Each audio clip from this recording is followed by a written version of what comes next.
ही कहिड़ो ज़मानो आ छा छा नथा कनि माण्हू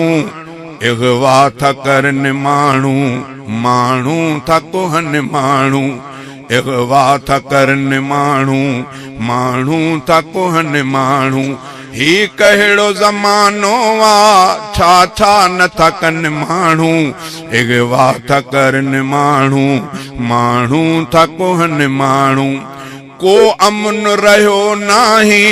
रुगो दहशत गर्दिया को अमन रहियो नाही रुगो दहशत गर्दिया कतलाम लगो पियो आ था रोज़ कुसन माण्हू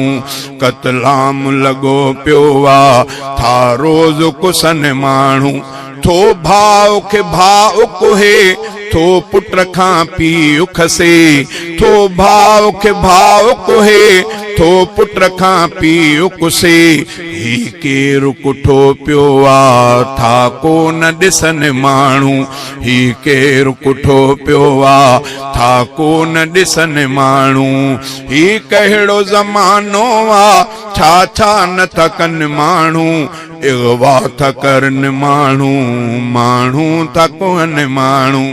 सियासत में अची साहब लीडर त सॾाइनि था सियासत में अची साहब लीडर त सॾाइनि था लाशुनि ते रखी कुर्सी उन ते था चढ़नि माण्हू लाशुनि ते रखी कुर्सी उन ते था चढ़नि माण्हू इंसाफ़ अदालत में विकिरो थो थिए अॼुकल्ह इंसाफ़ अदालत में विकिरो थो थिए अॼुकल्ह अफ़सोस विचाहीणा रोई था पवनि माण्हू अल्लामा डॉक्टर ख़ालिद महमूद रहमतुल्लाह अलैह शहीद इस्लाम शहीद नमाज शहीद मस्जिद 10 साल थी विया चोर साॻिया ओ सग सविय समेत पकड़ियल लेकिन इंसाफ़ कोन थो मिले छा मामलो आ केड़ी रुकावट आ अल्लाह को दुआ है अल्लाह ताला शला समझाता फरमाए बोलन इंसाफ अदालत में विकिरो थो थिए अॼुकल्ह अफ़सोस विचाहीणा रोई था पवनि माण्हू ही कहिड़ो ज़मानो आ छा छा नथा कनि माण्हू इग़वा था करनि माण्हू माण्हू था कोहनि माण्हू आईन शरीयत जी गर गाल करे कोई आईन शरीयत जी गर गाल करे कोई बदमस्त मच्छर जन था वात पटन माण्हू मुल्लन जो सियासत सां छा है चखे जटो जाहिल अॼुकल्ह जेकॾहिं पाकिस्तान जी जेकॾहिं सियासत में अल्लाह ताला जेको अजुर रखियो आहे न मौलविन जे लाइ बसि इहो ई जेकॾहिं न असांजे लाइ निजात जो सबबु बणिजे त इंशाअल्लाह इहो ई खोड़ कुरान जे बालादस्ती कानून जे बालादस्तीअ जे लाइ जमियत उलमा इस्लाम तव्हांजे आॾो आहे जेकॾहिं हे मौक़ो बि तव्हां विञायो तो यकीनन समझो तो ता वडा मुजरम थींदो अल्लाह को दुआ है अल्लाह ताला शल ता असा के मौके का फायदे वठण जी तौफीक अता फरमाए आईन शरीयत जी गर गाल करे कोई बदमस्त मच्छर जन था वात पटन माण्हू मस्जिद का पुठी राई मेलन सा मोहब्बत कन मस्जिद का पुठी राई मेलन सा मोहब्बत कन भंग चरस शराबन में था मस्त मगन माण्हू ही कहिड़ो ज़मानो आ छा छा नथा कनि माण्हू इग़वा था करनि माण्हू माण्हू था कोहनि माण्हू ईमान जे दौलत का महरूम थिया माण्हू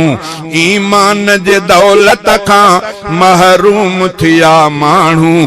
नाणी जे पुठियां नांगा हरदम था डुकनि माण्हू नाणी जे पुठियां नांगा हरदम था डुकनि माण्हू आ चोरी करे आयो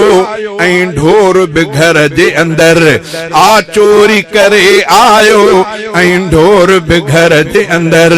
पर पोइ बि कूड़ हणी क़ुरान था खणनि माण्हू पर पो बि कूड़ हणी क़ुरान था खणनि माण्हू हर दौरे हुकूमत में महफूज न आहे को